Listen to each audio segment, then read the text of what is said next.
Hey guys, this is your host Thomas Tyree here from On the Hot Podcast. Today, I have some bonus content for you guys. The bonus content we'll be covering today will be in the sport of wrestling inside the WWE world. In today's bonus segment, I'll be sharing my top 5 WWE United States champions of all time in WWE history and WCW history. So, my rankings will be from starting at number 1, going all the way down to number 5 on this list. Starting off with number 1 would be John Cena. I do believe that John Cena is the greatest WWE United States champion in wrestling history. I mean, John Cena, an all-time great, has held this prestigious United States title a total of 5 times in his wrestling career. And this United States title helped John Cena become one of the greatest of all time, and especially one of the biggest stars that WWE's ever seen when he held the United States title on several occasions on the blue brand of Friday Night SmackDown during the beginning days of the Ruthless Aggression era. But the goated 2015 United States Championship run that John Cena had really solidified himself to be the greatest United States champion in WWE history. At that time in 2015, he made that mid-card title. He brought the prestige and honor back to that mid-card title and made it feel like it was the most important title that the WWE had to offer at that time. I mean, the open challenges that the man was having on a weekly basis on Monday Night Raw were goated.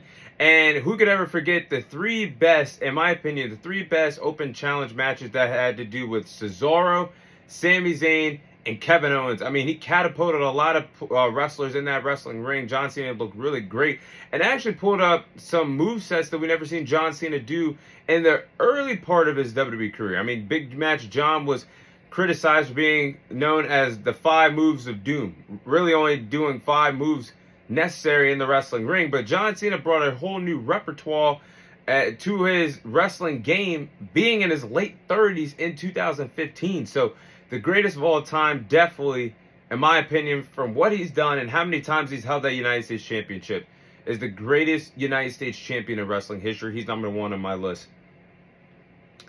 Now, number 2 on my list, I have the Nature Boy, Ric Flair.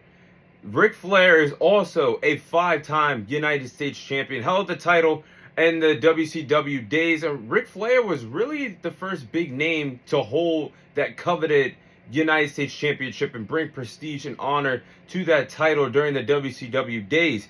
And he was bringing credibility to the United States Championship and defeated some big-time names holding the title like Ricky the Dragon Steamboat, Jimmy Superfly Snuka, Bobo Brazil. Ric Flair, even though he was also, like John Cena, 16-time world champion, the Nature Boy Ric Flair really did bring prestige and honor to that United States Championship over in WCW, and was really the first big name to win the title and bring prestige and honor to that title. So in my opinion, Ric Flair is number 2 on my list. Now, at number 3, I'm going to go with Eddie Guerrero. Now, Eddie Guerrero is one of the only wrestlers to hold the United States Championship in WCW and the WWE. Now, when it's time with WCW, Eddie Guerrero won the vacant United States Championship by defeating DDP in a tournament to win the vacated title. Then you fast forward to when Eddie Guerrero came to the WWE after WCW went out of business, with several others that was brought onto the scene after WCW was bought out by Vince McMahon, the WWE. Eddie Guerrero won the vacant United States Championship in 2003 when the title was reintroduced to wrestling fans and really introduced to the WWE for the first time. And he defeated Chris Benoit in a tournament to win the vacant title back in 2003. And nobody could ever forget what Eddie Guerrero did for that mid-card title. He brought prestige and honor back to that title and brought credibility to the United States title for the first time in the WWE, under the WWE banner. And that epic 2003 parking lot brawl that he had with John Cena on an episode of Friday Night SmackDown was a goated match. And Eddie Guerrero deserves the credibility of where the United States Championship is today. So I got to put Eddie Guerrero number 3 on my list. Now, number 4, I have Stone Cold Steve Austin. Now, obviously, Stone Cold Steve Austin is one of the greatest wrestlers of all time, and obviously the biggest star of the Attitude Era. And Stone Cold Steve Austin and several others are the reason why the Monday Night Raw, defeated Monday Night Nitro in the Monday Night War ratings in the late 90s. But Stone Cold Steve Austin, before all that happened, before Austin 316 was born, Stone Cold Steve Austin did bring prestige and honor to that mid-card title, the United States title, in his WCW days. And he was very underrated in WCW for his wrestling background, what he could do in the ring, as a grappler, as a technician. But when he held that WCW title, it really was what it's like to hold a mid-card title to one day be elevated to be a world champion. That's what a mid-card title, whether it's the United States or Intercontinental title, has always been about. You hold that title to one day be the man of the company.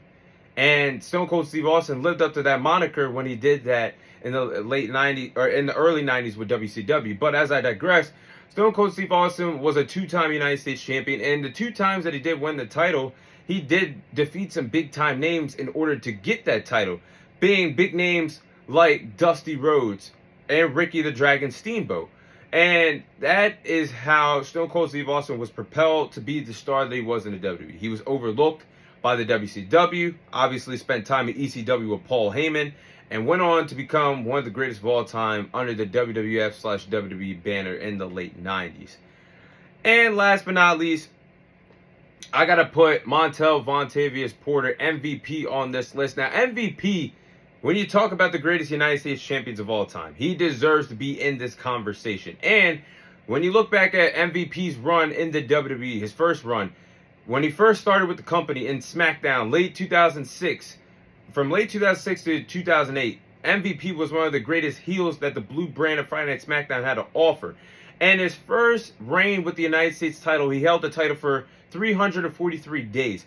And MVP was the longest reigning mid-card champion in SmackDown history. He had good matches with the United States title being on the line with guys like Chris Benoit, Ric Flair, Matt Hardy. That feud with Matt Hardy was really, really good.